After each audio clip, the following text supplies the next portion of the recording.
Hello अस्सलाम वालेकुम। Welcome to our YouTube channel. आज हम लोग बात करेंगे एओर्टिक वाल्व स्टेनोसिस की। जैसा कि आपको पता है हम लोग वेलुलर हार्ट डिजीज के बारे में बात कर रहे हैं। इससे पहले हमने बात की mitral valve stenosis, mitral valve regurgitations की, और इससे पहले जो था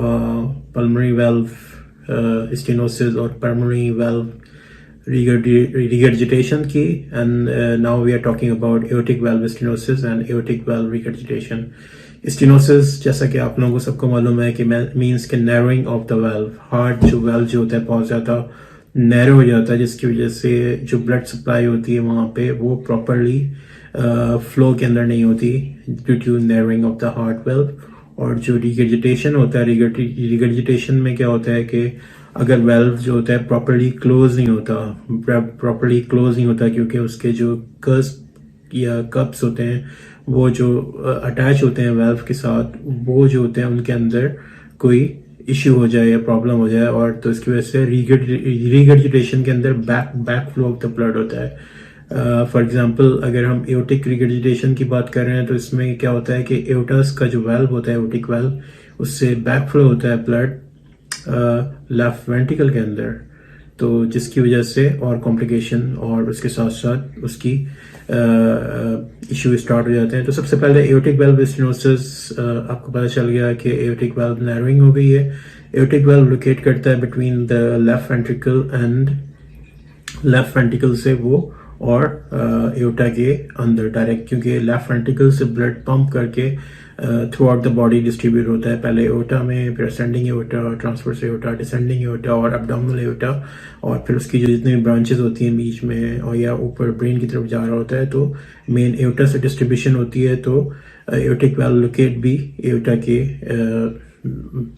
के अंदर ही करता है बिल्कुल। जब लेफ्ट वेंट्रिकल से ब्लड जाता है एओर्टा के अंदर तो उनकी लोकेशन वहीं पे होती है। तो अगर एओर्टिक स्टेनोसिस अगर डेवलप हो जाता है तो इसकी डिपेंड करता है कि उसकी सीवियरिटी कितनी है। अगर इनिशियल स्टेज है उसकी लेकिन अगर इनिशियल स्टेज है तो उसके सिम्टम्स जो होते हैं स्टार्ट हो जाते हैं, या अगर सीवियर कंडीशन है, इवन सीवियर कंडीशन के अंदर it can lead to death of the patient, क्योंकि सीवियर कंडीशन अगर डेवलप हो जाती है एओर्टिक स्टेनोसिस की तो वो काफ़ी डेंजरस होती है पेशेंट के लिए। तो लेकिन इनिशियली ये माइल्ड टू मॉडरेट फॉर्म के अंदर है, तो narrowing normal mild to moderate form के अंदर है, तो पेशेंट जो होता है उनको सिम्टम्स जो का पता नहीं होता, स्टार्ट तो हो जाते हैं लेकिन काफ़ी लेट जाके स्टार्ट होते हैं अगर माइल्ड टू मॉडरेट फॉर्म के अंदर है। तो सिम्टम्स जो होते हैं एओर्टिक स्टेनोसिस के, इरेगुलर हार्ट बीट, आपकी हार्ट बीट जो होते हैं बहुत ज़्यादा फास्ट होगी या फिर बहुत ज़्यादा स्लो हो जाएगी, हार्ट रिदम बढ़ जाएगी, हार्ट रिदम कम हो जाएगी, हार्ट रेट बढ़ जाएगा बहुत ज़्यादा, हार्ट रेट जो होता है जिसको टैकीकार्डिया भी कहते हैं या ब्रेडिकार्डिया, हार्ट रेट कम हो जाएगा, चेस्ट पेन आपको कभी फील होगा या चेस्ट टाइटनेस फील होगी, आपको लगेगा कि आपको चक्कर से आ रहे हैं, आप फीलिंग फेंट और डिजीनेस आपको फील होगी, शॉर्टनेस ऑफ ब्रेथ महसूस होगी, स्पेशली जब आप कोई काम आपने किया है या आपने वॉक की है या कोई काम एक्टिविटी है, ऐसी एक्टिविटी की है जिसमें फिजिकल एक्टिविटी है, तो आपको फील होगा कि आप फटीक हो जाते हैं बहुत जल्द और पैल्पिटेशंस ही महसूस होंगी। तो इसके साथ साथ बच्चा है तो बच्चे के अंदर वेट गेन नहीं हो रहा प्रॉपरली, या बच्चा अगर खाने में पीने में इश्यू हो रहा है, नहीं खा रहा अच्छी तरह से, तो इन सबको ये सारे इसके सिम्टम्स होते हैं कि एओर्टिक वाल्व की नैरोइंग अगर हो गई है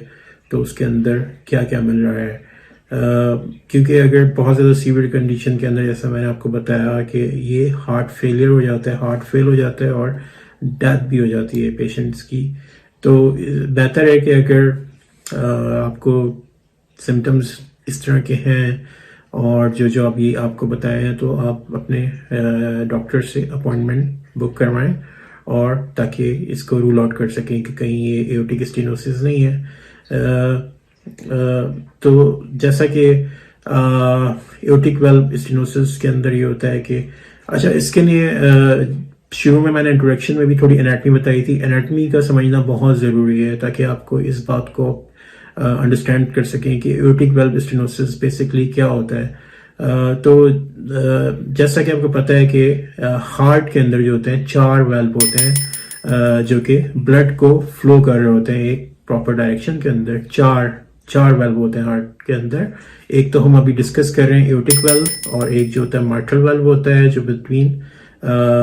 लेफ्ट एट्रियम और लेफ्ट वेंट्रिकल के दौरान होता है। एओर्टिक वाल्व जो होता है लेफ्ट वेंट्रिकल और एओर्टा में होता है। ट्राइकस्पिड वाल्व जो होता है राइट एट्रियम और राइट वेंट्रिकल के दरमियान होता है, जबकि पल्मोनरी वाल्व जो होता है राइट वेंट्रिकल से लेके पल्मोनरी आर्टरी जो कि लंग्स के अंदर ब्लड ले जा रही होती है उसके अंदर होता है।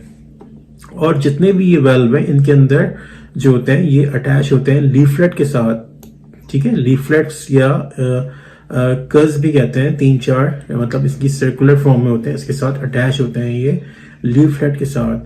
तो अगर ये वाल्व जो होते हैं कभी कभार ये होता है प्रॉपरली ओपन भी नहीं हो रहा है, क्लोज भी नहीं हो रहा है,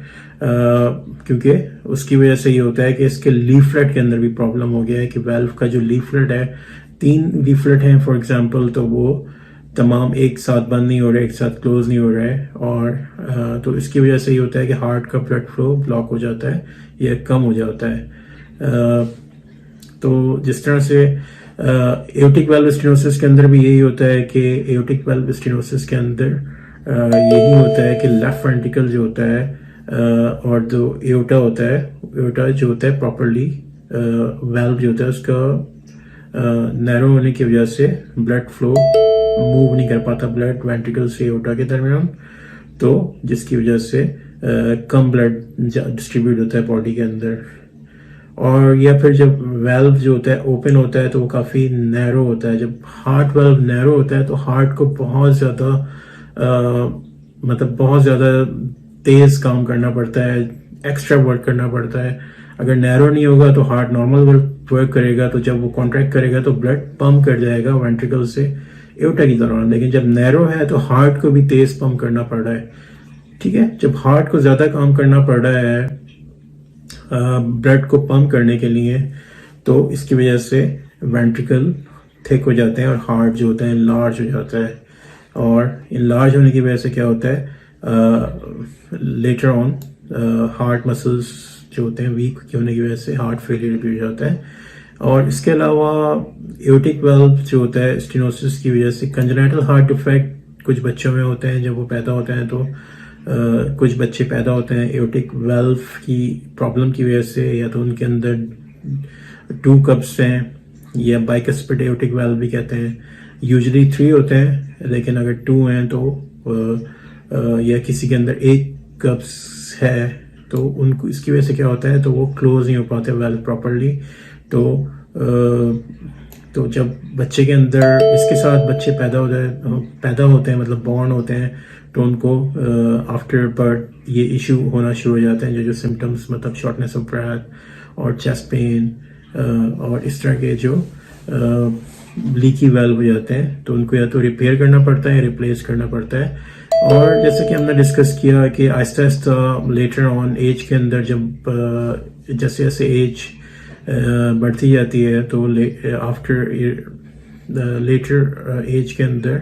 कैल्शियम डिपॉजिट होता रहता है हार्ट वाल्व के अंदर। जब हार्ट वाल्व के अंदर कैल्शियम डिपॉजिट हो जाता है तो उसकी वजह से क्या होता है कि वाल्व जो होता है वो थिक होने लगता है, बहुत ज़्यादा थिक हो जाता है। और ये क्योंकि कैल्शियम जो होता है ब्लड के अंदर ही होता है, एक तरह से मिनरल है, ब्लड के अंदर होता है। और जब जाहिर सी बात है ब्लड फ्लो कर रहा है वहाँ से डेली बेसिस के ऊपर, तो आहिस्ता आहिस्ता कैल्शियम जो होता है एओर्टिक वाल्व के अंदर आके डिपॉजिट होने लगता है और वो बिल्डअप हो जाता है बिल्कुल हार्ट वाल्व के अंदर। यूजुअली तो इतना प्रॉब्लम नहीं होता, लेकिन जब एओर्टिक वाल्व स्टेनोसिस हो जाता है तो like increasing age, like after 70-80 years की एज के बाद, तो ये सिम्टम्स डेवलप होना शुरू हो जाते हैं। इसके अंदर ये होता है कि वाल्व स्टेनोसिस हो जाती है और स्टिफनेस भी हो जाती है, जिसकी वजह से ब्लड फ्लो नहीं करता। इसके अलावा जो होती है रोमेटिक फीवर, जैसे हमने डिस्कस किया था कि माइट्रल वाल्व के अंदर भी ये कॉज था, एक कॉम्प्लिकेशन थी अगर अनट्रीटेड रही है बचपन में या प्रेजेंट करती है स्ट्रेप थ्रॉट के साथ, तो वो हार्ट वाल्व को डैमेज कर जाती है, स्कार टिश्यू डेवलप हो जाता है और हार्ट वाल्व नैरो हो जाता है। तो रोमेटिक फीवर भी इसकी वन ऑफ द कॉम्प्लिकेशन है। और इसके अलावा जो उसकी कॉम्प्लिकेशन है एओर्टिक स्टेनोसिस की, हार्ट फेलियर है, स्ट्रोक है, ब्लड क्लॉट्स हैं, ब्लीडिंग है, इरेगुलर हार्ट रिदम या एरिथमिया, इन्फेक्शंस या डेथ भी हो सकती है। तो इसके लिए आप प्रिवेंट भी कर सकते हैं इसको। तो अगर किसी को फॉर एग्जांपल अगर रोमेटिक फीवर है या सोर थ्रोट है तो इसको इजीली आप ट्रीट करें एंटीबायोटिक के साथ। अगर ये आप इसको नहीं ट्रीट करेंगे या उसको ऐसे ही छोड़ देंगे तो it can lead to increase develop हो जाएगा रोमेटिक फीवर, और मोर कॉमन होता है रोमेटिक फीवर चिल्ड्रन के अंदर एज कम्पेयर टू एडल्ट। तो और इसके अलावा जो रिस्क फैक्टर हैं, हार्ट डिजीज़ हैं, for example high blood pressure है या आपका वेट बहुत ज़्यादा है, इंक्रीज कोलेस्ट्रॉल है, तो उनको भी आप ट्रीटमेंट लें उनका, क्योंकि ये सारे फैक्टर लिंक करते हैं एओर्टिक स्टेनोसिस के अंदर से। और इसके अलावा अगर आपके टीथ हेल्दी नहीं है या कोई गम की डिजीज़ है, इन्फेक्टेड गम्स है, जिंजिवाइटिस है, इन्फेक्टेड हार्ट टिश्यू है, फॉर एग्जांपल एंडोकार्डाइटिस है, या इन्फ्लेमेशन ऑफ हार्ट टिश्यू है, तो ये सारे फैक्टर भी जो होते हैं ये भी जो होते हैं एओर्टिक वाल्व स्टेनोसिस जो होता है ये डेवलप कर सकते हैं। तो इसके लिए आपको ये सारी जो प्रिकॉशंस होते हैं आपको लेनी पड़ेंगी अगर आप जो होते हैं एओर्टिक स्टेनोसिस से बचना चाहते हैं। तो एओर्टिक स्टेनोसिस अभी हमने जैसे डिस्कस किया है, और अब हम बात कर लेते हैं एओर्टिक वाल्व रिगर्जिटेशन की। रिगर्जिटेशन के अंदर आपको जैसा कि पता है कि रिगर्जिटेशन के अंदर ब्लड बैक फ्लो करता है। फॉर एग्जांपल अगर एओर्टिक वाल्व की रिगर्जिटेशन है तो ब्लड जो होता है एओर्टा से बैक फ्लो करता है लेफ्ट वेंट्रिकल के अंदर, और ये कंडीशन जो होती है इसी वजह से होती है कि वाल्व जो होता है एओर्टिक वाल्व जो होता है वो क्लोज नहीं होता प्रॉपरली, जिसकी वजह से लीकी वाल्व भी कहते हैं उसको, और ब्लड जो होता है बैक फ्लो भी कर रहा होता है उसको। जब बैक फ्लो करता है तो ब्लड तो जाहिर सी बात है प्रॉपर ब्लड आपकी बॉडी में नहीं पहुंचता या प्रॉपर ब्लड पंप नहीं करता बॉडी में, तो उसकी वजह से क्या होती है जब ब्लड नहीं पहुंचता इसके मतलब है ऑक्सीजन भी ब्लड के साथ कम पहुंच रही है। जब ऑक्सीजन भी कम पहुंच रही है ब्लड के साथ तो जिसकी वजह से आपको जो होती है फटीग भी होती है, और आप जो होते हैं उसको शॉर्टनेस ऑफ ब्रेथ भी होती है। तो या तो एओर्टिक रिगर्जिटेशन तो बहुत अचानक भी हो सकती है, तेज़ी से डेवलप हो सकती है, या फिर ओवर द ईयर्स में डेवलप होती है। जब ये बहुत ज़्यादा सीवियर हो जाए तो इसके अंदर सर्जरी करते हैं, और सर्जरी के अंदर एओर्टिक वाल्व जो होता है इसको रिप्लेस कर देते हैं पूरा। सिम्टम्स इसके जैसे वही सिम्टम है जो भी हमने डिस्कस किए थे एओर्टिक स्टेनोसिस के अंदर, यूजुअली काफ़ी सिमिलर है, shortness of breath and exercise, या when you lie down, fatigue, weakness, like arrhythmia, irregular pulse, headache, chest pain, angina, palpitations, तकरीबन वही सिम्टम है, या swollen ankle and joint ये भी हैं। तो इसके लिए बेहतर है कि आपको अगर ये सिम्टम डेवलप हो गए हैं और आप समझते हैं कि आपको एओर्टिक वाल्व रिगर्जिटेशन है तो इसके लिए इकोकार्डियोग्राफी करवाते हैं और उससे पता चलता है, और फिर चेस्ट एक्सरे या ईसीजी भी करवाना पड़ता है। तो अगर फिर आप अपने अपॉइंटमेंट लें अगर आपको ये कंडीशन डेवलप होती है ताकि इसको जल्द से जल्द ट्रीट किया जा सके। अब इसके रीज़न की बात कर रहे होते हैं कि एओर्टिक वाल्व रिगर्जिटेशन क्यों हो रही होती है। एओर्टिक वाल्व जो होता है जैसा कि हमने डिस्कस किया था कि हार्ट के अंदर 4 वाल्व हैं, एओर्टिक वाल्व जो होते हैं उनमें से एक है जो कि कंट्रोल करता है ब्लड फ्लो जो कर रहा होता है हार्ट के अंदर से, ये भी कंट्रोल करता है। तो ये जब हार्ट जो होता है लेफ्ट वेंट्रिकल से पंप करता है ब्लड टूवर्ड्स एओर्टा की जानिब, तो मेन आर्टरी भी जिसे कहा जाता है, तो जो ऑक्सीजन रिच ब्लड होता है जो कि एओर्टा में जाता है, जिसकी वजह से ये होता है कि वाल्व जो होता है उसके कर्व्स ओपन होते हैं और ये ब्लड फ्लो कर जाता है। लेकिन रिगर्जिटेशन में क्या होता है, वाल्व जो होते हैं वो जब एक दफ़ा ओपन हो गया तो वो क्लोज प्रॉपर्ली नहीं होता है, जिसकी वजह से वो ब्लड जो होता है बैक फ्लो करता है वेंट्रिकल के अंदर, और जब वो बैक फ्लो करता है ब्लड तो उसकी वजह से हार्ट को जो होता है इश्यू स्टार्ट हो जाते हैं। हार्ट जो होता है बहुत ज़्यादा इनलार्ज भी हो जाता है, थिक भी हो जाता है, और उसके साथ साथ स्ट्रोक के चांसेस भी बढ़ जाते हैं, और एरिथमिया और एट्रियल फिब्रिलेशन के चांसेस भी बढ़ जाते हैं। इनिशियली तो ये होता है कि लेफ्ट वेंट्रिकल हेल्प करता है गुड ब्लड फ्लो के अंदर, लेकिन ये कि इवेंचुअली जो होता है वो वीक हो जाता है,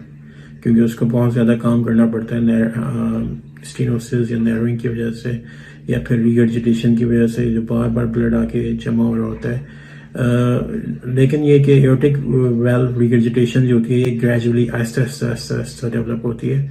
और कभी कभार ये सडनली भी हो जाती है अगर कोई वेल्व का इन्फेक्शन हो गया है और आहिस्ता आहिस्ता ये वेल्व को डैमेज कर रही होती है एओर्टिक वेल्व को। तो बहरहाल इसके जो रिस्क फैक्टर हैं उसके अंदर कंजेनिटल हार्ट डिजीजेस हैं, नैरोइंग है एओर्टिक वेल्व की, इन्फ्लेमेशन है lining of the heart valve chamber for जिसको एंडोकार्डाइटिस भी कहा जाता है,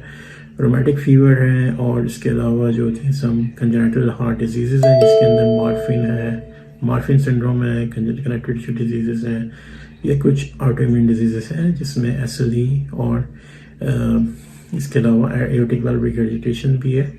और ये कि फॉर एग्जांपल अगर कोई टीयर या ट्रॉमा हो जाए एओर्टा का, कोई ट्रॉमा, चेस्ट इंजरी या एओर्टिक वेल्व की डायसेक्शन या एओर्टिक वेल्व रप्चर हो जाए, ये भी इसके रिस्क फैक्टर हैं। कॉम्प्लिकेशंस के अंदर आपको वही कॉम्प्लिकेशन है, heart failure, fainting, light headache, heart rhythm problem. तो इसको प्रिवेंट इस तरह से करते हैं कि अगर आप अपना ब्लड प्रेशर आपने प्रॉपरली कंट्रोल रखना है, रोमेटिक फीवर अगर हुआ है, डेवलप हुआ है, तो उसकी आपने प्रॉपर ट्रीटमेंट लेनी है, एंटीबायोटिक लेनी है, या सोर थ्रोट हुआ है तो, क्योंकि अनट्रीटेड स्ट्रैप थ्रोट या अनट्रीटेड इन्फेक्शन जो होता है थ्रोट का, ये एज भी लेटर एज के अंदर जाके रोमेटिक फीवर डेवलप कर जाता है। तो मेक श्योर कि अगर आपको कोई सोर थ्रोट है या फिर रोमेटिक फीवर डेवलप हुआ है तो उसको आप प्रॉपरली अगर इसको एंटीबायोटिक लें। तो keep watching our channel and please do like and subscribe our channel. Thank you so much.